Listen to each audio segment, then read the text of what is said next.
Was it Preston Smiles that got you into coaching Yeah, in a way? it was. Actually, this is a great place to start it. So fuck it, we'll just do it. You can edit however you want. So Preston, Before we hop into this episode, I have one favor to ask of you. Over 95% of the people that tune into this podcast are not yet subscribed.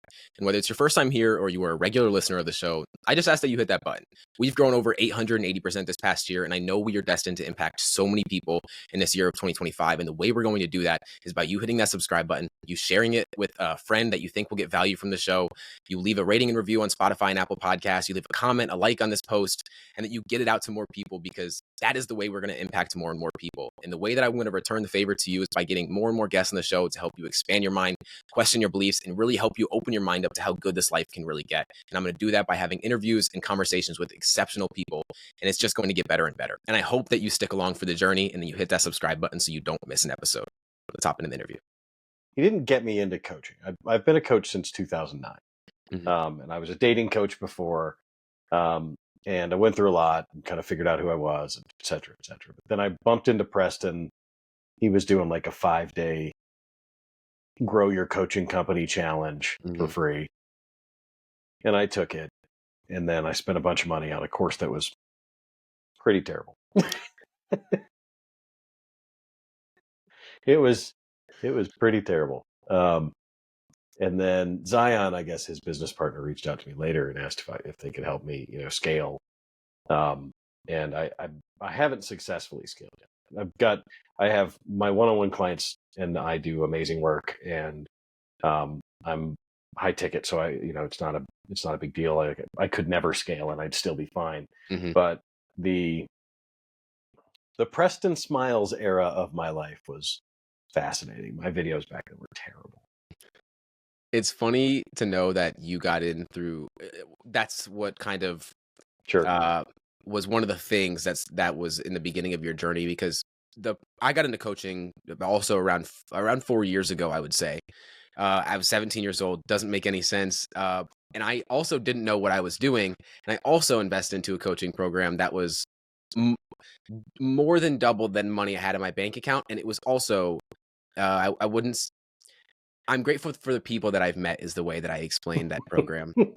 And that's how I explain it. So it's the best way to say that.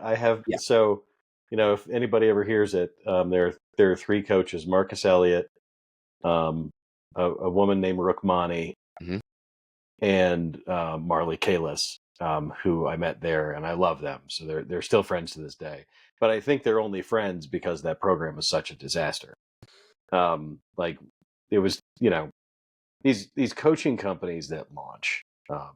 If anybody's listening to this and you're going to become a coach, listen to me when I say this. You know how to do this. You're fine. You don't need somebody to tell you to make videos. Just go make videos. And don't spend, an absurd amount of money, in my case, $6,000 when I only had like 2, to go listen to somebody tell you what you already know. Yeah. I mean, I think for me, mine was 7,500, and I'm 17 years old. Yikes. I had no idea what I was getting myself into. Just viscerally felt right somehow. Sure. Salespeople know what they're doing, and it also was just like this dream of like, I want to help people in some way, and this feels like the right thing to do. And similar to you, making videos was the scariest part. It was just like getting online and being like, hey, like I'm gonna become a coach now, and especially I'm still in high school at the time, and I'm like so imagine that, and for you, similar way, but yeah, man, I mean, it's a weird start, but I think what you're doing now, it led to where you are, of course, in so many ways, and a lot of other things. What do you think has played the biggest role in, I guess I would say, your success as a coach? But yeah. Well, so to do this job well, to be a coach well, and by the way, just to circle back, I hate saying this, but without Preston Smiles, I probably wouldn't be here. I know that feeling. I know that exactly. Yeah. So, fuck you, love you. But right. Yeah, it also taught me a lot about what I didn't want. I think that's probably why I haven't scaled. Because I don't want to put out that kind of product.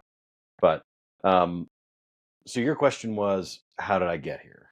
I think the short answer to that is to be an entrepreneur, you have to be you have to be almost equal parts of three separate things. And to be a coach, it's very much the same. So the first one is you have to be a little bit stupid. You really do have to be a little dumb. And the second part is you have to be probably slightly more brave than you are dumb. And then willingness is the third. So there's this openness and willingness kind of go hand in hand for me. And I think I have been very willing to do things that are embarrassing, and very willing to have no shame, and very willing to try the things that make other people afraid. And I think when I wake up in the morning and I have that feeling like today's the day I quit, right? And I have that a lot, like where I wake up and I'm like, Chris and I talked about this. Chris Williams and I talked about this. It's like being an entrepreneur is like eating glass. You're just constantly in agony, and it doesn't taste good and it doesn't feel right. And so I have those days where I wake up and I'm like, this is never going to work. I mean, it's already working. So empirically, that doesn't make any sense. So when I have those moments, I realize it's like, that's when most people quit. It's, how many podcasts have you done? Almost 300. So you are in the top 1% of the 1%. Mm-hmm. Right. So you are nearly a third of the way to greatness. It's fucking awesome. Like, that's good for you. Right. But if you quit now, all of this was for nothing. Mm-hmm. And I think I get to that place sometimes where I'm like, am I being tenacious or am I just being brave? And I think a lot of it has to do with bravery in the face of stupidity and willingness. Like, I realize how dumb I am. I can barely do arithmetic and I'm running a business. So yeah, I think that's probably the answer, is bravery, being a bit of a dummy, and being willing. Yeah. For me, I realized it was I guess it's similar to what you're saying, but I phrase it in a different way of delusional optimism. I have that naivety in such a massive way, but I also have the optimism to believe that there's a better tomorrow coming, even though some days I believe that tomorrow, am I going to make it to that tomorrow kind of thing in a sense as well, right? Yeah. So I definitely resonate with that. I mean, it's a difficult thing. That's a weird balance, though, isn't it? It's right? Like, so I think the narrative today is we're supposed to be disciplined and defer gratification, but we're also supposed to live in the moment. Yeah. So, like, I've been curious about this, and I'm glad I have somebody younger than me to bounce this off of, because it's like,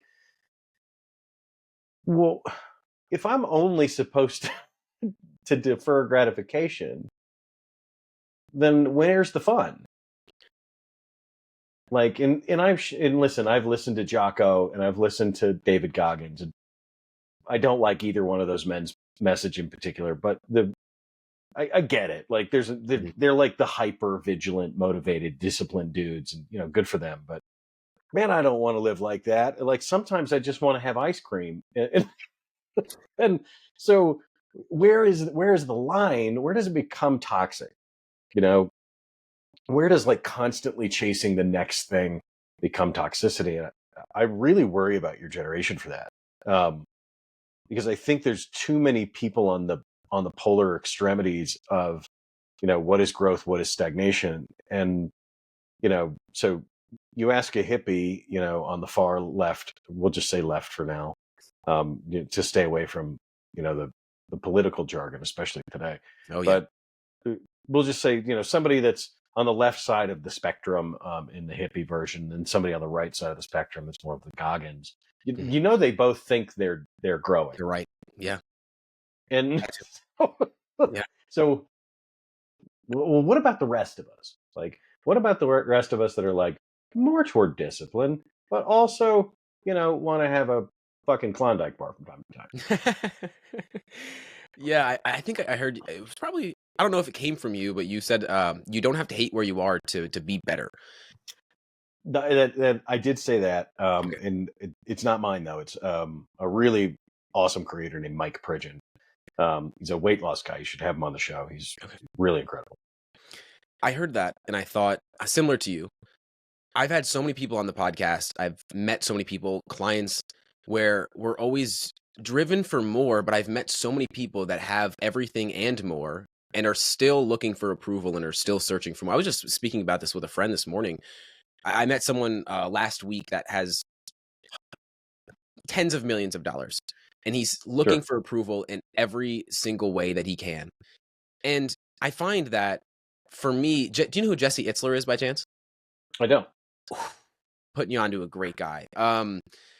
He actually, funny enough, worked with David Goggins and stayed with him for a while, but I think he takes a different Oh, perspective. I do know him. I do know who you're talking about. Yeah. Yeah. There was one thing that I heard from him that he said that he takes, I think it's mini vacations every other month, I believe. Mm-hmm. And that angle I think was really helpful for me because I mean, yeah, we're driven more and more and more and more and more, but what are we really at the end of the day getting to? To give Sure. you a little background, my father and uncle both passed at 37 years old. Holy shit. Grandfather passed a few months before his retirement. So like mortality was like straight in my face.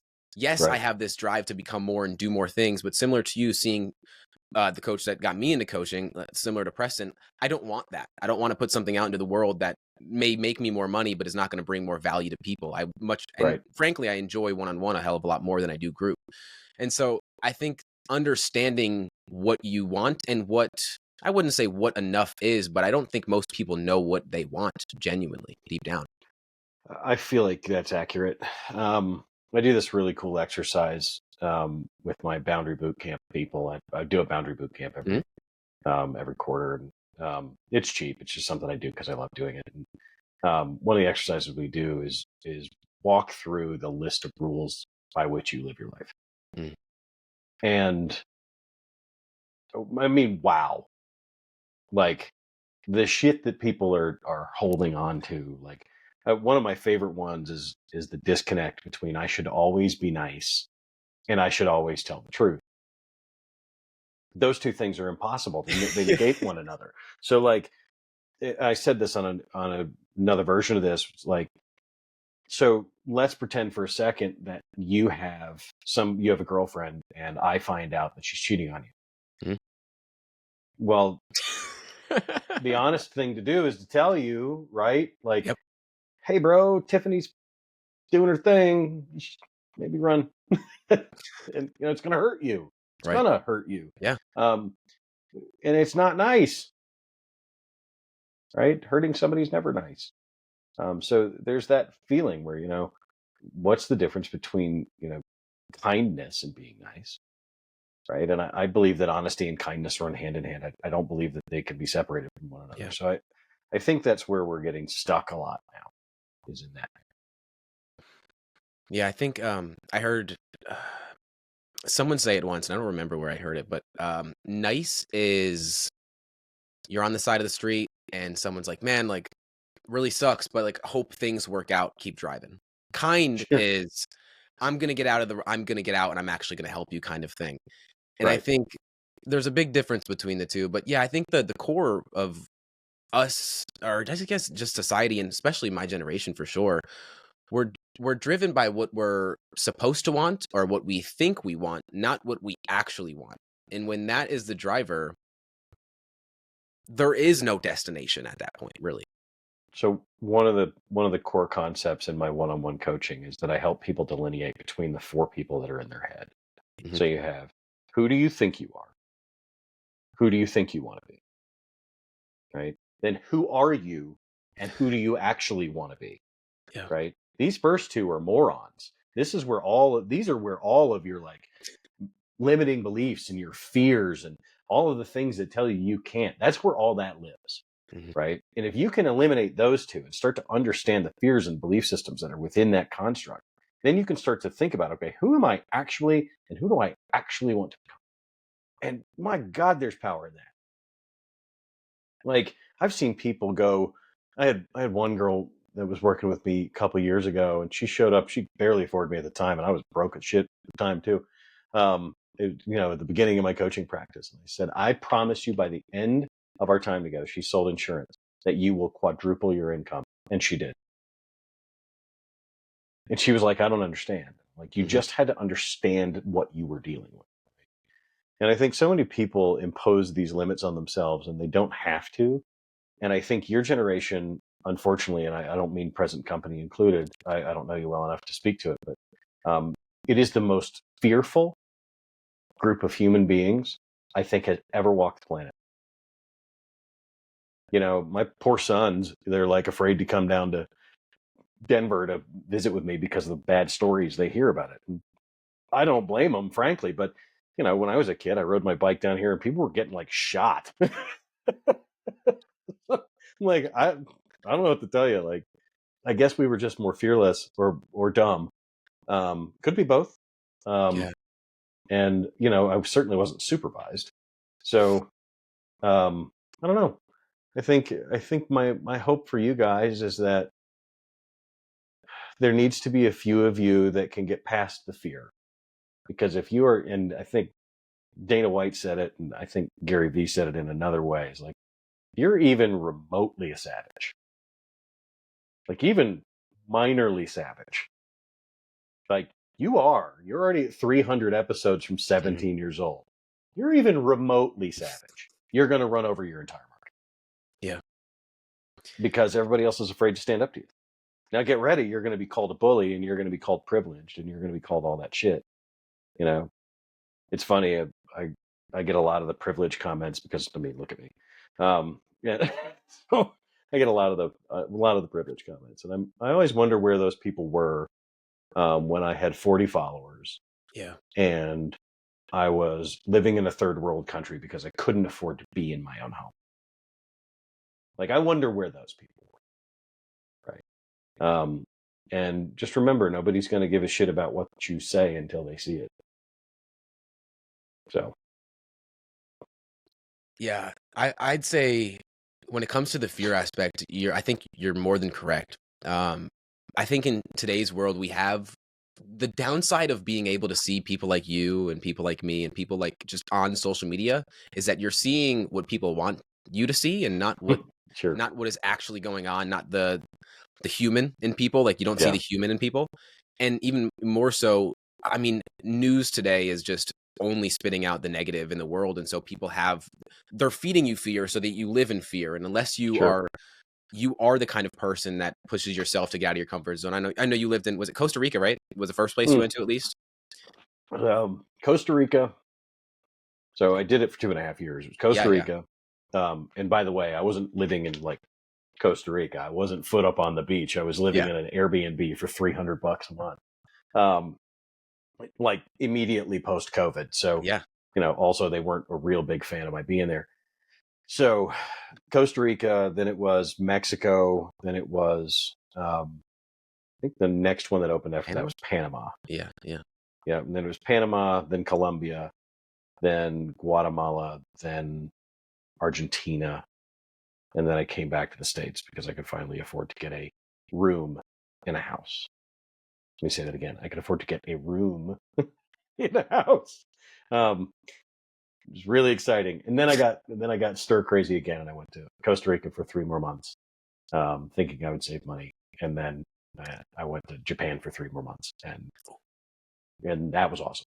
Okay. You ever get a chance? Please do that. Okay, side tangent about places, because I want to get to people pleasing and everything that you speak about. Sure. But I also, to go back to the fear aspect, when I was last year, the year before that, I don't speak anything of Spanish by any means, but I knew that I've heard so many people say solo travel is such an incredible thing to do. So I thought, let me book a 2-week trip. Don't know where I'm going. Booked Costa Rica. Thought the Airbnb was cool. Knew nothing about where I was actually going. So book a 2-week trip there. And that was the thing. So many things that went right, so many things that went wrong. And I think going there solo was like such a vote towards the person that I wanted to become, because most people have that fear. I actually just got back from Colombia not too long ago. besides those two places, which I loved Colombia. It was incredible. It's Medellin was beautiful. oh my So God, good. it's amazing. I haven't even been to Cartagena or anything outside of Bogota, nothing like that yet. Yeah, But Bogota's gorgeous. what's been your favorite out of Japan by a lot, no question. No, Okay. hands down, Japan. Or well, okay, that's a lie. So of all the places I went, then Japan was my favorite because I did that kind of 2.5 years arc of like I'm just going to see the world and I'm going to spend every dime I make and all that stuff. It was great, Yeah. but Japan was awesome. Most recently, I managed to pop into Italy and Denmark, and Italy is, I mean, top notch. Yeah. But the Danish people are the happiest, nicest human beings I have ever encountered in my entire life. So Copenhagen is one of, like, I would, if somebody called me, I'm looking at you, Denmark. If you call me and say we need another influencer, I am on the next flight. Wow. Like, I love Denmark. It's just, it's incredible. The most open, happy, warmest people I've ever known. All right, it's on the list. Japan was already there. Where did you go to Tokyo? Kyoto is like top for me. Kyoto. I spent a month in Osaka, and then we did Okinawa for 3.5 weeks. Shit, honestly, you can't miss if you just go to Tokyo. Yeah, and spend 2 weeks, you will not see everything. I've never heard one person say anything bad about Japan as a whole, and it's been on that place. But a weird thing that maybe we could dive into for your experience as well. But I went to Hawaii. I lived in Hawaii, Kauai, for about 3 to 4 months last year, and that was like dream place for me. Number one on the bucket list. Was amazing, and I almost don't want to go to Japan yet because that's almost at that level to where I want to put it off so that I get more excited about it in the future. So my next place is I'm going to Peru in a few weeks or no, a few months. I haven't done Peru yet. I have tried 3 times. Have you? Yeah. So what does that mean? So I was in Panama. Have you been to Panama? I haven't yet. No. Okay. If you go, there's a place called Bocas del Toro. It's on the east side of Panama. It's the place you need to go to learn to surf. Okay, beautiful. Yeah, it's really good. But go January through like May is when you want. Cold times, right? Yeah, so it's generally pretty beautiful. And it's equator, so it's always hot, sunny. But and if you like pretty girls, it's a really good place to be. So I went to Bocas del Toro to learn to surf better. I had learned in Cancun, which learning in Cancun is them just shoving you into waves. But I really fell in love with it. Yeah. And I was like, okay, so where can I go? And I Googled it. It was like Bocas del Toro. I'm like, all right, fuck it. Let's go to Bocas del Toro. It was cheap. It was easy. Airbnb for 3 months was like $600 a month, and it was a 2-bedroom. It was great. Right. So I get down there. The flights were cheap. The food was cheap. Everything was great. But I liked the surfing and the vibe so much that I just kept extending my trip. And I was supposed to go to Peru, and then I was supposed to go to Peru, and then I was supposed to go to Peru. So that was the first time. Then the second time, I was tired and thought I was done traveling, so I came home, and then I just never went. And then the third time, they were revolting. So, like, I had booked this whole trip out, like I was good to go. I was really excited about it. And then they did what the Peruvians tend to do from time to time, which is they revolt. So, like, there were people trapped in Cusco, like hiking from there to Bolivia to get out. I'm like, oh my God, I'm not doing that with my 26-year-old girlfriend. That's a great way to get all of us killed. So that's why I never made Peru. Well, hopefully I'll be there end of April, I think, because that's when rainy season is supposed to end. I think I will be in Cusco most likely. So if you ever make it down, I booked a one-way, so I don't know what's after that. Maybe I'll end up in Panama. So we'll see what happens. Probably. If you listen to me, you'll end up in Panama because, in fact, I would highly recommend it. Like, if you're going to be in Peru in April, there's just fly Copa from Panama City or from Lima to Panama City. Yeah. So it's direct. It's easy. It's like $300. In Guatemala, did you say you went there as well? I did. Did you enjoy Guatemala? It was fine. Okay. Once you've done Central America, you've kind of done Central America. Bocas is really the only exception to that because it's just so weird. But plan on spending 3 months in Bocas del Toro. Like, just book the Airbnb now and just plan on doing it. Because, like, once you get there, you know, you go through a couple of their little initiation ceremonies, like Filthy Friday is world renowned for being one of the best parties in the world. And then, you know, the surfing and the hanging out and the youth hostels, it's just crazy. Like, I even still enjoy it, and it's like a hostel backpacker / old expat town. So Okay. it's like the island of misfit toys comes to life. Hey, you're giving me like I don't have like I said, one way to brew. So I'm in the process of figuring out what's next, and I'm such a go the flow kind of person that I'm just like, sounds great. Yeah, I'll look into it. I'm definitely do it. excited Surf for it. in Peru if you surf. Yes. Oh yeah, yeah. The only place I've surfed, crazy enough, has been Hawaii, but I wasn't near the beach in Costa Rica, and I wasn't near the beach in Colombia either. But I felt similar to you with Panama, and with I just wanted to stay in Colombia. I just loved Colombia. It was incredible Yeah, there. But I would live in Bogota tomorrow as well. would you? I have to go to Bogota because I've only been to Medellin. Only been to Medellin. Okay, yeah, Bogota's beautiful. I mean, absolutely gorgeous. It's mountainous, so it's um, you know, it's very much like Medellin, I imagine. Yeah. And it's just gorgeous. It's really a cool kind of metropolitan, very learned city, lots of colleges. So it's, you know, kind of a center of thought for Colombia, and I just really love the vibe there. It felt a little like Boston, but if it was in the jungle. Okay. Yeah. All right.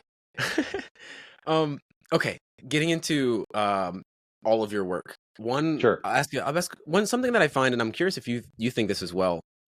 When it comes to coaching, when clients come to me, they're usually thinking they need something, and then when we start working together, it's probably something else that needs to be addressed. Yeah, it's almost never the thing. Right. What do you find that people are coming for, and then what do you find people actually need? That's a really good question. Um, well done, friend. Well Thank you. done. Um, so when people come to me for coaching, it's almost universally they think they have boundary problems or they have people pleasing problems. But pretty much universally, the thing I bump into the most is a belief that they are not enough. And you see this, so it's interesting that it comes up in addiction too. So I worked as an addiction specialist for a while, and I came out of that world myself. So I think that pervasive belief system of I'm not enough, or I can never be enough, or I'm this or I'm that. You know, it's usually some variety of badness, right, or shame that people are dealing with. And I think the thing that I do the most is help people recognize where the shame is in that hard drive of their brain, turn it off, and plug in either masculine or feminine energy. Mhm. And when you do that, what you see is, so it breaks a lot of shit because it's wired into everything, right? It's a virus and it just sits and it grows and it screws up your life. So when you turn it off, it breaks a lot of stuff, right? And it causes some pretty massive issues in interpersonal relationships very often. It can heal a lot also, but can break a lot of things, and can screw up some things at work and really start to twist you up because you start really starting believing in yourself. Well, then you're going to be more assertive. Mhm. You know, people aren't going to know exactly how to deal with that. So you have to learn how to taper that response and do that well. And, you know, not to people please, but to also be cognizant of the idea that just because you're willing and ready to change doesn't mean everybody else around you is prepared for it. Mhm. And so when you put it in that context, when you put it in that frame, then you know that it's not that you're bad, it's that they're not ready. Yeah. And that's okay. And I think that's one of the bigger challenges. So to answer your question though, almost no one who shows up for me for people pleasing we don't work on people pleasing. Almost never, right? Because people pleasing is a symptom of a larger problem. Same thing as alcoholism. They're all shame based. So when we get in and we start dealing with toxic shame, when we start dealing with toxic, you know, or when we start dealing with femininity, masculinity, and start understanding who they are as people, then they are able to better accelerate their lives. And that's all we're trying to do. Like every coach is trying to do the same thing. And it's all one big pyramid scheme. Frankly, my coach makes more money per person than I do, and his coach makes more money than per person. It's like we're all just doing the same shit. So it's, um, I think the best version of somebody is not the one that they think they should be. It's the one that they invent.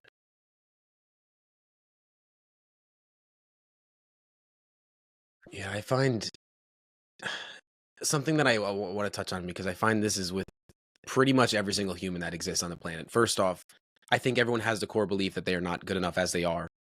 But Right. aside from that, is that people try to overcome their problems by addressing the symptom to the problem and not the root cause of where it started from. And Right. when you're trying to put a Band-Aid on a bullet wound, it's never going to, you're never getting away from that, right? You're only really reinforcing the perspective approach that created it, right? And so when you work with people, how do you help them address the shame without shaming themselves more for putting themselves in that position in a way? One of my favorite lines that I use is that if kicking your own ass was going to work, it would have already. Yeah. Um, and I think by the time people find me, they're already kind of in that headspace of like, Yeah, they know that. like I think when you've lived with shame long enough, you know what it feels like and where it's going to show up. And so one of the things I ask people is like, where is that? Like, where do you feel this physically? Point to it. Show me where that is. And Yes. what they do is they'll, it's in the chest or in the stomach or in the head, or sometimes their eyeballs feel like they're going to pop out. So through that, I think they begin to identify like, where does it show up, and how do I know I'm feeling it? And it's that kind of, it's in the vein of emotional intelligence. When you think of emotional intellect as, to choose how you move, right? Mhm. Emotion being, motion in the body, and then, you know, intellect being to choose, like to choose how you move. When you realize your movement is kind of out of control, then how do you balance that? I don't think, I don't think most people who come to me are dealing with that anymore. I think Mhm. they're done being mean to themselves, right? So often people who come to me who have been in abusive situations start to realize that they were in fact another of their own abusers, and it's unfortunate, but it's true. Yeah, like you said, I think one of the difficult things, and maybe we can dive into boundaries when it comes to this, is that when you start to make change in your life, you have to recognize that the people that are surrounded by you aren't really going to like that change, because they're almost seeing you as like you're shape shifting as a person. Like the idea of who they perceived you to be and know you as is no longer the person that you identify as or want to be. And I think that's Right. one of the most difficult things to realize, because as I don't know if I think it's Alex Ramosi that talks about the lonely chapter, but you have to go through it eventually. Yeah. And especially because you're either going to have to push those people away or take a pause, is what I like to say, or those people are probably going to push you away in a sense, because they don't like the person that you're becoming, because it reveals a part of themselves that they haven't worked on. Yeah. I think, I love Alex for that. Um, he's one of those coaches I have that doesn't know he's one of my coaches. Mm. Um, and, because I can't afford his ass yet, but, Not many um, can. right. But, there is a lonely chapter. I think that's true with any meaningful change. Yeah. Um, and lonely is I said this in a video the other day that most people, they waste their loneliness. And, when you're lonely, that's the time you look at how to grow. That's the time you spend on you. Yes. And I think people really spend all this time being sad and morosing about how lonely they are. And I'm like, well, okay, so listen, if you're lonely, do something else, right? And if, so a great example of this, you will be lonely when you go to Peru. If you're going by yourself, you got a one-way ticket. You're going to have moments I can where say I you're was like, when I was in Costa Rica for sure. I'm going to stay oh with a yeah, friend. When I was when I was in Colombia, I went with some friends. When I went to or when I go to Peru, I'm staying with a friend that's there. But when I was in Costa Rica, 2 weeks by myself, not speaking any language, not really Like, I have to be the one to put myself out there to go make connection with people that I don't speak their language. I mean, absolutely, 100%. Right. Yeah. Totally lonely. Um, but there's a beautiful freedom in that. Yeah. Like you eat when you want, you read whatever book you want, you watch the TV show you want, Mhm. you know. If you want to watch a terrible documentary, you do. And if you want to eat a steak every night, you do. Like I travel a good bit, and my girlfriend, um, she lives with me, and we're always pretty glad about it. Like, because it gives us time to be apart and to do our own stuff. And so, like, when I'm in California at the end of February, I'll be basically there for a week by myself. Mhm. I'll spend my evenings alone, and I'll just kind of chill out, read a book, and walk on the beach, and make more videos, and do all that stuff. And now that she's in school full time, I get to do some of that during the day too. So I think there's some loneliness that people miss out on. Like you're Yeah. missing it. You're missing your loneliness because being around people all the time wears you out. Right? You never have a chance to contemplate. You never have a chance to introspect. So, just my thoughts on that. No, I 100% agree. COVID happened when I was in the middle of high school. So for me, yeah. So Fuck. for me to go inward, I think it was in retrospect, in some ways, it was one of the best things that could have happened because it made me realize that I was not going down a path that I truly would have enjoyed in real life. Like Sure. I look to where I'm at now, and I could have never predicted where I am, but I also could not see another possibility of what I do. And so I think it happened for a reason, but like you said, I mean, I did a lot of work during that time to really figure out who I was, who I wanted to be, what I wanted to do, and everything in between. And so many other people Sure. just kind of allowed it to be that time for them to just hang out and not really ask those kind of questions. But I think even more so, most people don't really know the questions to ask to themselves. They're asking the wrong questions, really. So they're getting bad answers, I would say. Yeah. I think you're right. You know, knowing the questions is kind of important. But here's the thing, man. Like, how are you going to know unless you ask? Yeah. Um, so I think a lot of people are spending too much time on prescription and not enough time on action. Yes. Like I got to wake up and bathe my butt in olive oil and then, sun my asshole. And then after that, I can get into an ice bath. And then I need to get into a sauna because if I get too cold, then like what happens? Then I need the hot shock proteins too. Because if I don't Mhm. have those, then I'm probably going to die at 64 and a half rather than 65. And like in this list, it's just this litany of on and on and on of like all the crap you have to do. Sometimes you can just shut up and let your mind do what it's going to do. I don't meditate. I don't journal very well. I have a very boring journal. I read quite a bit, but probably less than I should, or less than I would prefer. Um, my morning routine is super simple. Like I get up in the morning. I usually drag my ass out of bed. I love Chris Williamson, but he's like, I have an element first thing in the morning, and I'm great, right? He sounded more Australian in that than anything else, and I'm like, you know what, motherfucker, I'm going to drink my coffee and I'm going to get to work. And you can have element, and you can take a 30-minute walk. I'm not doing that. I like my day with my cats, right? So I think too many people get hung up on, and the other thing is they get hung up on, the result, not the rise. So, like, if you asked Jeff Bezos 25 years ago what he did, what his morning routine was, he'd go, "Fuck, do I know?" Like, I drank coffee a lot. I Yeah. probably did some cocaine and worked all day. Like, he was a programmer for God's sake. Um, that's just the way it goes. So, I think I think it's another really big problem generationally. Is like my generation didn't have all this prescription crap. Like I'm Gen X, man. Like we drank coffee and smoked cigarettes and cried. That's what we did. Like that's how I got here. Is I I drank and I smoked and I cried. and and I think that the end result's pretty much the same. Like I'll still be retired at 55. Um, I'm still going to be able to do whatever I want, and that's because of who I am, not because of the way I was born or where I was born. It's that's obviously a contributing factor. I won the genetic lottery in that way, but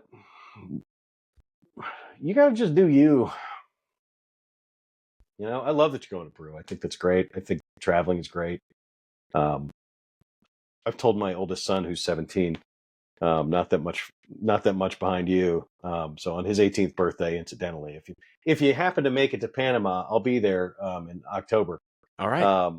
But I told him that I would very much prefer that he go travel the world for 12 months and see the world for what it is, and to get an idea of how different what we think is happening out there is than what's happening out there. I'll say this, like this red thing, what's that other app that we're not talking about? Yeah. I don't know what it's called, but yep. Red Box, or I don't know, Red Flag Note or whatever the like fuck. that. Yeah, right. yeah. Red Note, that's what it is. Okay.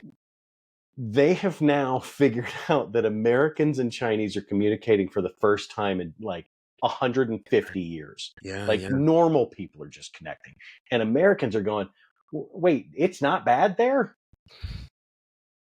Wait, you guys have health care? Like, eggs are still $1? What the hell's going on? Right? And as I think as the world gets smaller, we're going to have to pivot as Americans to starting to understand that our government is full of shit, and it doesn't matter who's in power. Right. So right now is weird. It's markedly weirder than anything I've seen in my lifetime. But it's just a fascinating world out there. And I think if I could tell anything to your generation, it's like, Jesus, get on the road, man. Like, figure it out. If you're in high school right now, save every dime you have. Apply to your colleges, get accepted, tell them you'll be there in a year, and then spend every dime on the road for 12 months. Because you will come back knowing something. Yeah. You'll know about yourself. You'll know about love. You'll know about sex. You'll know about drugs. You'll know about everything that you don't know right now. And more than that, you'll know about poverty and pain. And I think that was the thing I learned the most. That's the starkest contrast was, I was in a place in Costa Rica called Tamarindo. Yeah. And Tamarindo, we call it Tamagringo now, but because it's just filled with so many people, just pasty white expats who and Argentinians who are basically pasty white expats. So I was in Tamarindo most of that time. It's right, I mean, immediately post COVID, so it was really affordable. But 1 mile out of the city, it's unrecognizable. And I was in Guatemala. I was in a high-rise apartment. It was $300 a month, I think. And had this beautiful kitchen and everything that you can imagine. And you look over the wall, and it's broken down shacks, right? And the same was true in San Jose, Costa Rica. Mm-hmm. The same was true in Jaco, right? San Jose is beautiful. It's a great town. And I went to Jaco as well. Yeah. Jaco's weird. It's dirty. It's only there for a day. Yeah. And I think that was something I had forgotten. I'd seen it in Mexico when I was a kid. I'd seen it in Jamaica. I'd seen it in a few other places. But I think until you've seen what other people are living through, you think pain. And unfortunately, we've given our children in the United States a pretty good life, COVID notwithstanding. And I think that boils down to a lot of the stuff we see today is like, we're making up problems for the most part. And I think that's dangerous. I'm right with you on that. It's like you said earlier. I mean, most people are living in fear. Even outside of my generation, people are living in fear more than ever mm-hmm. because they have more reasons. They have more reasons to be in fear because more fear is being sold to them. And so it's one of those difficult things. I fight with family on it a lot, where people listen to the news and I'm like, I have no idea what's going on. And to be completely honest, I think it's the best thing for my mental health that I could possibly do. Mm-hmm. And the idea that people have about outside of the country is sad. It really is sad until you go and you experience it. And you're like, why am I living in the US, to be completely real with you? Like I don't know. Why am I doing this? Yeah. There's a lot to it for sure. I think the world's in a really weird place. I mean, from your clients or from social media, what do you find most people need right now?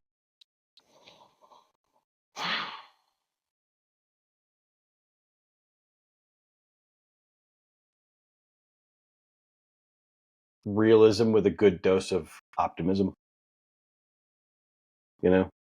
I think there's a very nihilistic viewpoint that's kind of progenerated over the last 10 years or so, and kind of everybody believing that nothing matters. And realistically, there's a way to say that makes sense. Like, nothing really does matter. At the end of the day, like, it doesn't matter how many followers I have. I am not Tony Robbins famous. I'm not Zig Ziglar famous. Mm-hmm. Right. So no matter what happens, I'm not Elon Musk famous. Right. So they will write stories about him when the world comes to an end. Right? The man who tried to shoot us onto Mars. Right? That's Elon. You think they're going to remember the People Displeaser 5 days after my channel dies? Probably not. Probably not. Right? My family will remember me. My sons will remember me. My grandkids, if I happen to have any, might remember me. But within a generation, my memory's dead. Mm-hmm. So if that truly matters, the only thing you can really leave behind is this idea of legacy. Yeah. Well, I don't believe in that either. Right, we're there with you. Right. So what am I leaving behind except for my energy? And I think the most beautiful part of that is that nothing really matters except for what I say matters. Right. So what matters to me is that I love my children well. What matters to me is that I love my girlfriend well. What matters to me is that I see the most of this big fat world I can see. And if that means I die without a penny in the bank, then that's what it means. And I'm okay with that. Because I think that I think the meaning of life is love and adventure. And I've since annotated that, or not annotated rather, but amended that to say that love, adventure, and honesty are the meaning of life.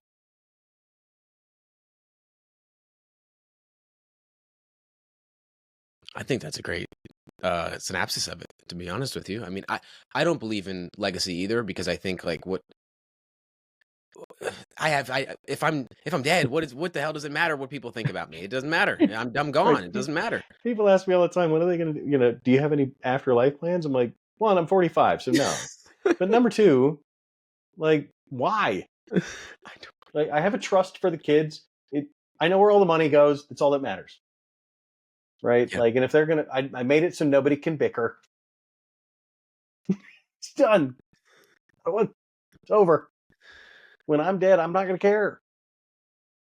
Right? But there's something beautiful about this. So I heard this in another book that I hate that turned into a movie was The Secret. If you've ever seen The Secret movie, it's pretty awful. It's campy as shit. I know one guy, Dr. John DeMartini. I've had him on the podcast. That was a part of it, but I have not watched it. I've read the book, but similar to you. Yeah. So there is one line in there that it was James. He got in a lot of trouble. He killed somebody in a. It was James. Oh God, what was this guy's last name? I forget, but he did a sweat lodge and it killed like 4 people. I'm not laughing about that. It's just so ridiculous. Yeah, no, of course. It's ironic. Right. Yeah. When your grandiosity gets so big that you won't let people out of a sweat lodge, or ridiculous. Yeah. Anyway, he said something in there, but it may have been him. It may have been somebody else. But if you ask a theologian to define the essence of God, it can never be created or destroyed. Always has been, always will be. Mm-hmm. Is constantly moving through form into form and out of form. That's what God is. Mm-hmm. Right? If you ask a physicist to define energy, can never be created or destroyed. Always has been, always will be. Is constantly moving through form into form and out of form. Which means the only thing I can possibly leave behind is the energy that I put into this world. Yep. And if I put in something positive, the only hope that if there's reincarnation, I hope I come back as my own house cat. Because they live a very calm life. Right. They don't have to worry about fame. They don't give a shit. They get mad if they eat 4 minutes late. That's about it. Like, their lives. I mean, if I showed you a picture right now, they're ridiculous. Right. Yeah. Or a golden retriever. That wouldn't be bad either. Oh, no, it wouldn't. Maybe an English bulldog, so I could have a couple of lives in the run. Right. But the point I make is, like, I would say to your generation is, like, live now. It's probably best. There's plenty of time for money, and I know that that's counterintuitive to the Tates and to many of the other people out there who like stack money, get bitches. Like, here's the thing: like, you'll stack money, like you won't hit your financial stride until you're 50. So Right. relax, and have fun. Like you in your 20s, you're doing it right, dude. Like, travel the world, see the stuff, meet the girls, have the fun, or guys. I don't know what you're into. Do whatever you like. Girls. Yeah. Right. The point is like go out there and have that fun and create that essence about you that people want to know you. Yeah. And you'll find that life is actually a lot easier. And by the way, not for nothing, if you are a guy who's interested in pretty women, they're a hell of a lot easier to meet anywhere other than the United States. More approachable, that's for sure. I wouldn't By say a long shot. Yeah. wouldn't say the right people in Colombia, that's for sure. But Right. I but I know, at least you know what I mean by that. Yeah, no, Yep. I mean, one thing that I find really fascinating to think about is when people think of progress, they think of measurable metrics, right? And they think Mhm. of, so money is the easiest thing to say that I'm doing well in life. Mhm. And I used to think, work is the approach to move forward in life. But when you travel, it's something that is not measurable in the sense of how you grow as a person through that experience. Right. And most of the things that we experience in life that have the most value that we will think about at the end of our life has nothing to do with things that we can actually measure. And Right. so it's a difficult thing to realize, but I hope more people realize it earlier on in their life. I'm grateful I lost people to make me understand the value of mortality as a whole. But for Sure. many people, it takes so long for them to realize that what they're chasing is something that they'll never really be able to hold on to. And I think Right. experiences is what really matters in life, and that's kind of what you were alluding to earlier. I would say I'm not even alluding to it. I'm straight up saying it. Like Yeah. if you're the age of 18 years old and you haven't left this country yet, or your own home country yet, get the hell out of there Yeah. and go see what this world's about. Go to Asia. Go to you know if you're from Europe, go to the Pacific Northwest. Like just go somewhere that you've never thought of going. Um, South America was never even on my radar. Really. And then COVID happened, and I was sitting in an Airbnb at 41 years old with tears in my eyes, wondering where the hell my life had gone. And I couldn't possibly imagine living another day the way that I was. And I'd been sober for, I think, like 3 months. And I was literally, I'm in tears. I was 40 actually. And I was like, I want my 41st birthday to be special, even if it's just to me. And April 8th is the day I was born. And so at 41, I got on a plane on April 4th and I flew to Costa Rica and I spent my first birthday overseas. And nothing has been greater for me than doing that. Like, and I pissed off everybody I know. Like, I pissed off my boss. I Mhm. pissed off my ex-wife. I pissed off my ex-girlfriend. I pissed off my children. And my kids, like, thank God they're forgiving. But they get a version of me that they never would have gotten before. A calm, happy, decent, loving version of me that couldn't have existed in the misery that I had become. And I'm so grateful to have been able to do it. At the same time, I recognize that sometimes you have to hurt people that you love very much to define yourself in a way that's meaningful.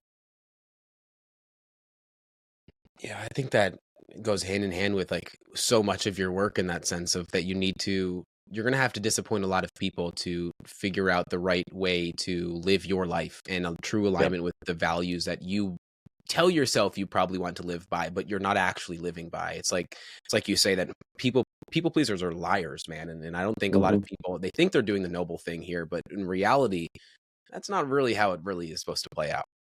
Right. And that is, it's a harsh but true reality is people pleasing is a lie. Right. You know how I know? Because you and I are people. And if you're a people pleaser, where are you on that spectrum? You're miserable. Right. So you're not people pleasing, you're everyone pleasing. Hmm. And everyone but you. So I think I think the beautiful moments in life happen on accident. I think people are spending way too much time optimizing and not enough time living. And there's a time and place for optimization, right? Um, sure, my business could do better. Sure, I could scale faster. Sure. Um, but to what end? Like, why? For what? So I can have another few bucks in the bank, or so I can fly business class more, or like, what's the point? Where does it all end? There is a big thing that I've been entertaining recently. A big perspective shift was first off, there's a big difference between being successful and feeling successful. I think a lot of people that are successful don't feel it. And so what does the success matter if you don't feel successful? The Right. other side to that is that most people care more about how they're seen rather than how they actually feel. And that's it right there. Is like when Sure. to get more money, to do more things, to have more things, to be able to obtain more. It's like, look at me, like I am this kind of person, rather than just being that kind of person, because that kind of person wouldn't have to achieve those more things to be able to say that this is the kind of person that I am. I can't remember whether it was Marcus Aurelius or Epictetus Mhm. that said, "Stop talking about growing and just grow." Right? Don't talk about it, be about it. It's interesting you bring that up though, is because I think more people think they're afraid.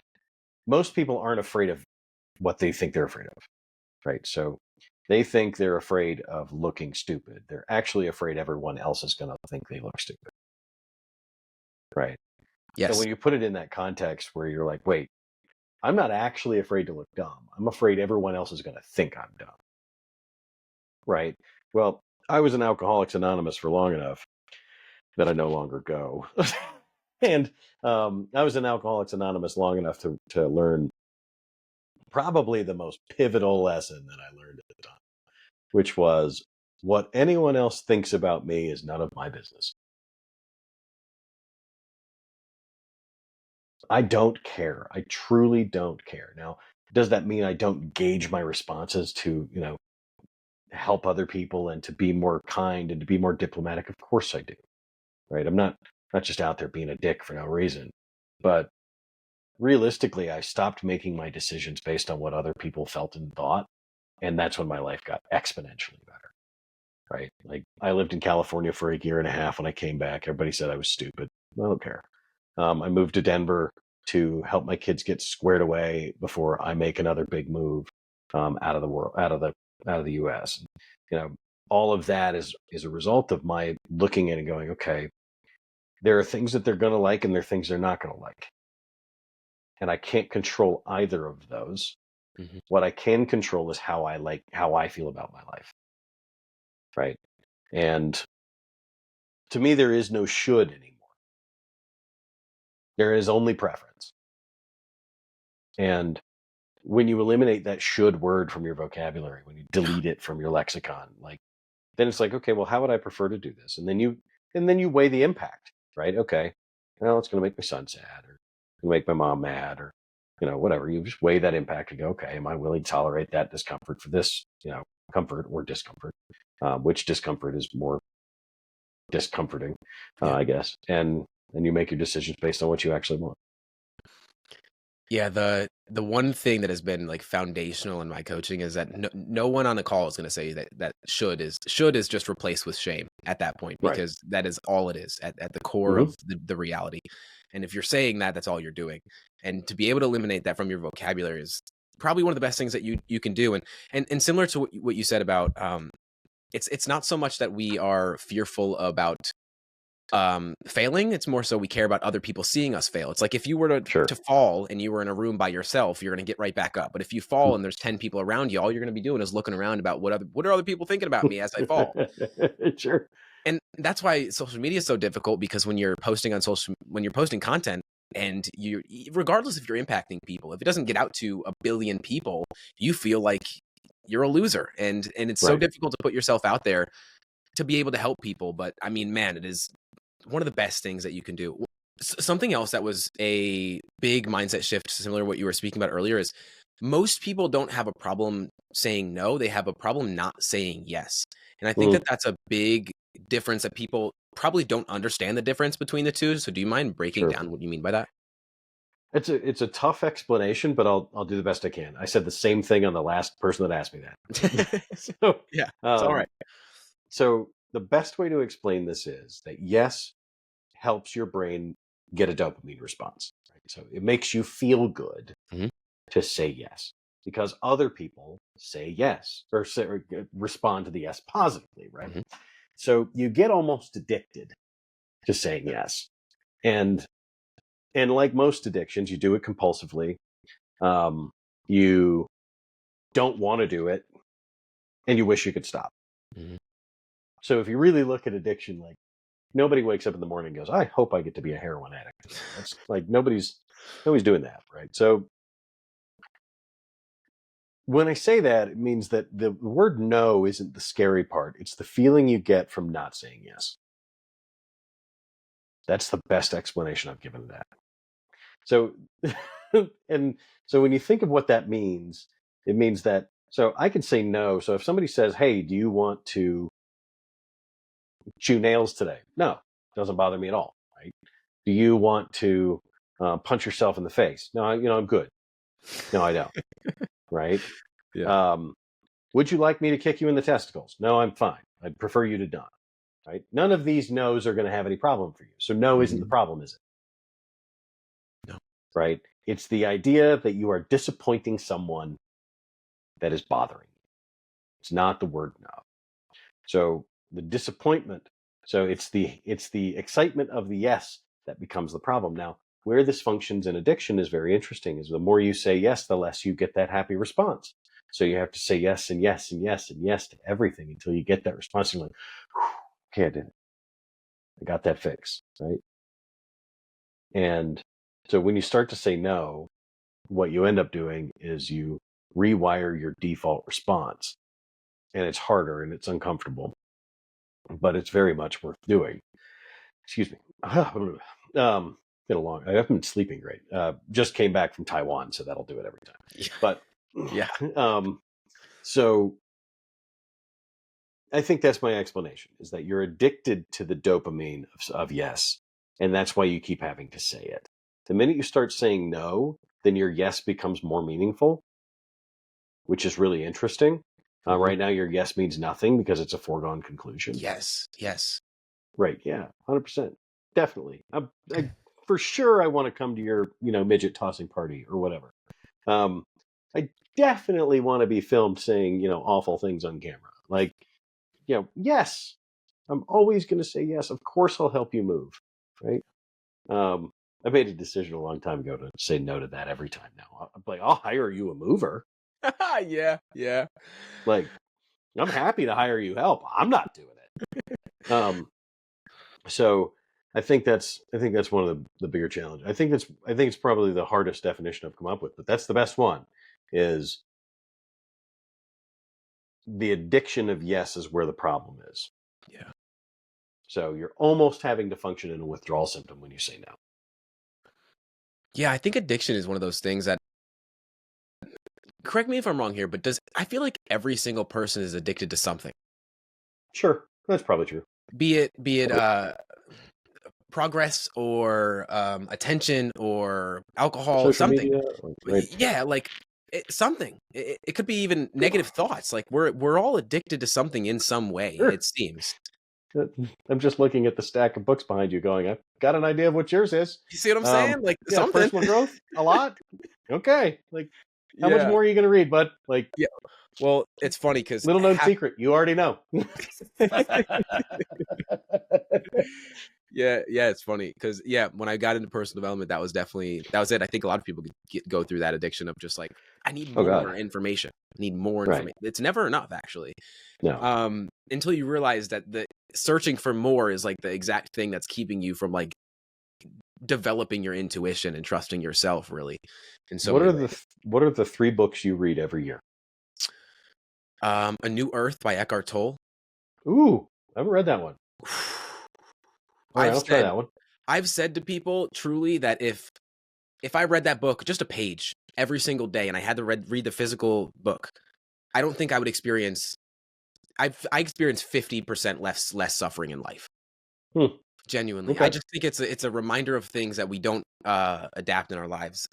Two, man, you're making me think. Breaking the Habit of Being Yourself isn't a book that I read every year, but it's by Interesting. Joe Dispenza, and I think for people that need to understand that they're not their idea of themselves, but they are who they choose to become, and their actions and Sure. their beliefs about themselves is what's going to create that. Sure. Fascinating, blew my mind. Okay. Man, you're making me think. And I would say the other book that was really big for me was Obstacle is the Way by Ryan Holiday. I can't say I read that every year, but when I first read that, it was probably one of the first times in my life when I realized that losing family, going through depression and anxiety and all the Sure. things that felt like life was just tearing me down were the exact things that were building me to the person I needed to be. Sure. I'd say those. Great list. Those are the Great three. list. Yeah. I'll try Eckhart's book. I'll do that one first. Yeah. I'm looking for something new to read. I haven't read any of his stuff, actually, interestingly enough. Everybody says I should. Man. I think for me, Yeah, please. it is No More Mr. Nice Guy by Dr. Robert Glover. That one gets a read every single year. Have had him on the pod. I love his work. He's Love it. such a great dude. He's one of those coaches that I pay more than me. Yeah. So yeah. So Dr. Glover is on my coaching list. Wonderful mentor, incredible man, kind of an asshole, but I love him. And he knows I think that. In the best way. So yeah, in the best possible way. My other one is The Road Less Traveled by M. Scott Peck. Mm-hmm. If you ever read that one, that's a really, really good one. I actually haven't, but I've heard it's the best personal development book ever, apparently. It's possibly, I think it's the best-selling one ever. Yeah. And it's a game changer, man. It's really good. It's really good. And right now I'm reading one that I think I'm going to put on my every year list, which is The Courage to Be Disliked. Yep. Such a good book. Yep. Such a good book. I listen to a lot more than I read. I'm a better listener than I am a reader. Me as well. And that's why it's ironic that you see all these books behind me, because I haven't read a physical book in a while. I listen to audiobooks a lot now just because that's just how it works out. One audiobook I need you to read, I think you'll love. It was the way that I framed it this year. I read it last year when I was in Hawaii. I listened to it, and it's an accumulation of his seminars, not even really a book. Awareness by Anthony DeMello. Have you heard of it? I haven't. It is Good one. It is so short, but I truly believe, I've said this to plenty of people, to be considered an adult in the world, I think everyone needs to read it. To be considered an adult, because the lack of awareness that we have in this world is incredible. And to read that book, to understand so many things, just a great book. I want to hear your thoughts if you decide to. It's so quick. You can finish it in a day. It's a couple hours. Oh, no kidding. Yeah, it's incredible. Talking about Robert Glover, I'm having him on again probably later this year. Sure. What, you only came across his work about a year or a little bit over a year ago? Yeah, 2 years ago. What did you realize that you were already implementing that you realized that he's probably been preaching on for decades?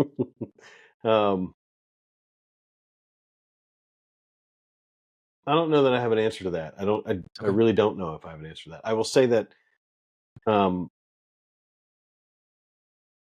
when I was able to finally put not a label, but to really understand where I had come from. I mean, I came from a pretty rough upbringing. My dad was abusive and my mom was, my mom. And so when I was able to understand where I was coming from, I think it really gave me the ability to start taking back that kind of divine masculine in myself and to really take ownership of the fact that I had wants and I had needs. And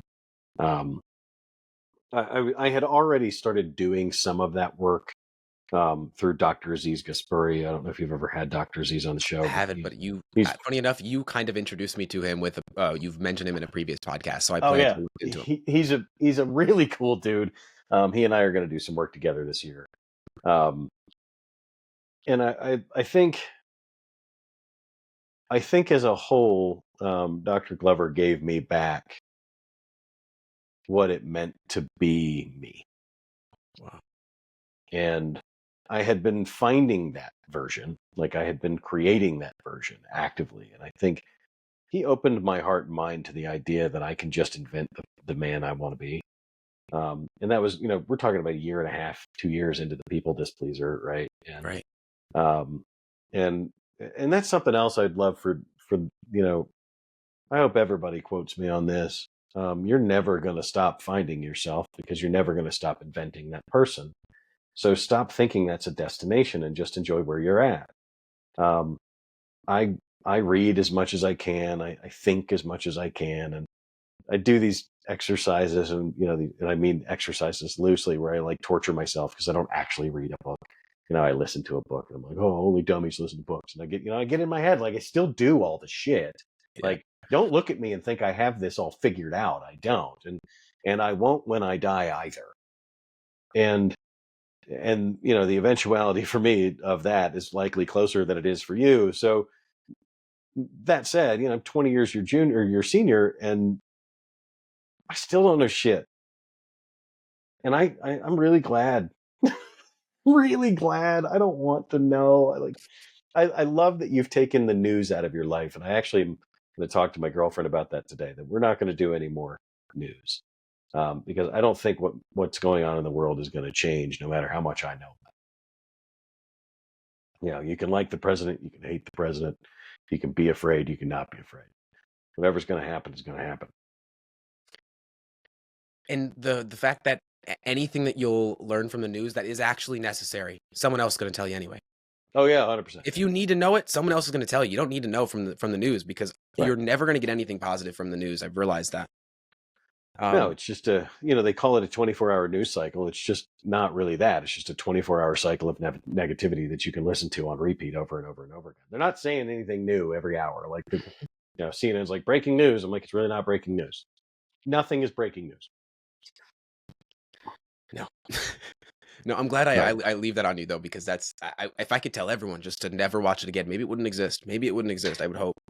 I learned it years ago from one of the authors I see in the background. Yeah. Mr. Tim Ferriss actually said he doesn't watch the news. Love Tim. Love his work.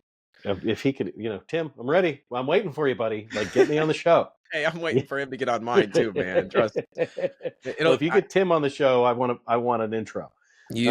You will get one. I think you might beat me there, but same thing. Same goes. We'll see.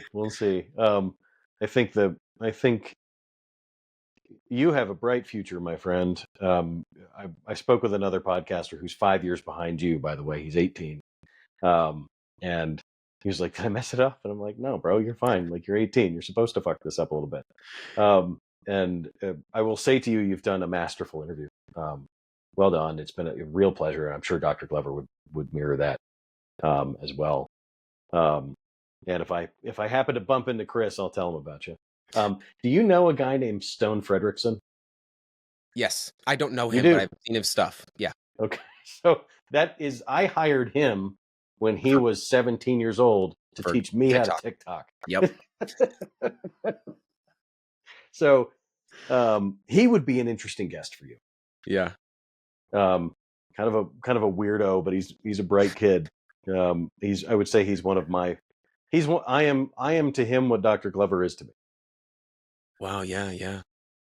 So I've got a couple of people chasing me down the road. And I hope you find a couple of those for yourself too. Like, I will say that there's a lot to learn from the people that are behind you. In fact, more so than the people that are in front of you. I'm grateful that I learned that I'm able to learn from everyone. Doesn't matter if there could be 3 years old or they could be 80. Last person I had in the podcast was in his mid 80s. I mean, so I'm reaching with everyone that I can. I do want to ask one last question I ask every guest. Yeah. What belief are you currently unlearning? Shit, that's a good one, James. What belief am I currently unlearning?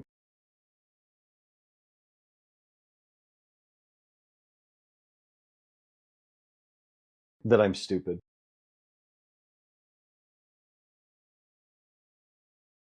It's been a tough road. And I think I have said I was a dummy for long enough. Because something is clearly working. So I think that's the answer, is that I'm stupid. Nick, your work is incredible. This conversation, I feel like I could talk to you for 10 more hours. This has been a hell of a lot of fun. Yeah. And I'd love to do a part 2 in the future, because this, like I said, I feel like we didn't even touch on 90% of what I like had coming into this thinking, but I'm so grateful that it turned into everything that it did. Of course, all of your links and everything will be in the show notes below, but is there Sure. anywhere you'd like to direct people or anything to? No, you know where to find me. Instagram is the best, is the easiest. That's where most of my stuff is. Just at the People Displeaser. One day I'll open up Nick Pollard and see what happens with that one when I run for mayor of something. But something that you should know is that I do take podcast requests. If you want me on your show, please reach out. I'm happy to come on. And for you, please reach out again to Valerie and just book one. Why don't we do it while you're in Peru? Beautiful. Yeah, that'll be gret. We'll see where I'm at. Maybe I'll be in another country as well. Yeah, hopefully. Hopefully you make it to Peru. Maybe we'll meet up. You know what? I might. I wonder, where are you flying from? Albany. Albany. Ooh, shit. Yeah. Ew. Yeah. Ew. Why would you do that? Yeah. Maybe I'll take a train and I'll go from like LaGuardia or something, but Albany. Yeah. Yeah. Oh God. I mean, just Albany itself is like. Oh yeah. That's why I'm getting out. That's why I booked a one way. I've been to Buffalo, and I've been to Jamestown. The worst. Yeah, but the worst places. I had a weird time on Chippewa Street. That was interesting. Yeah. So I'm flying from Denver. I wonder if there's a direct flight there. I wonder if I could do Peru as a weekend. You let me know. I will. All right, brother. Be good. Thanks for having me.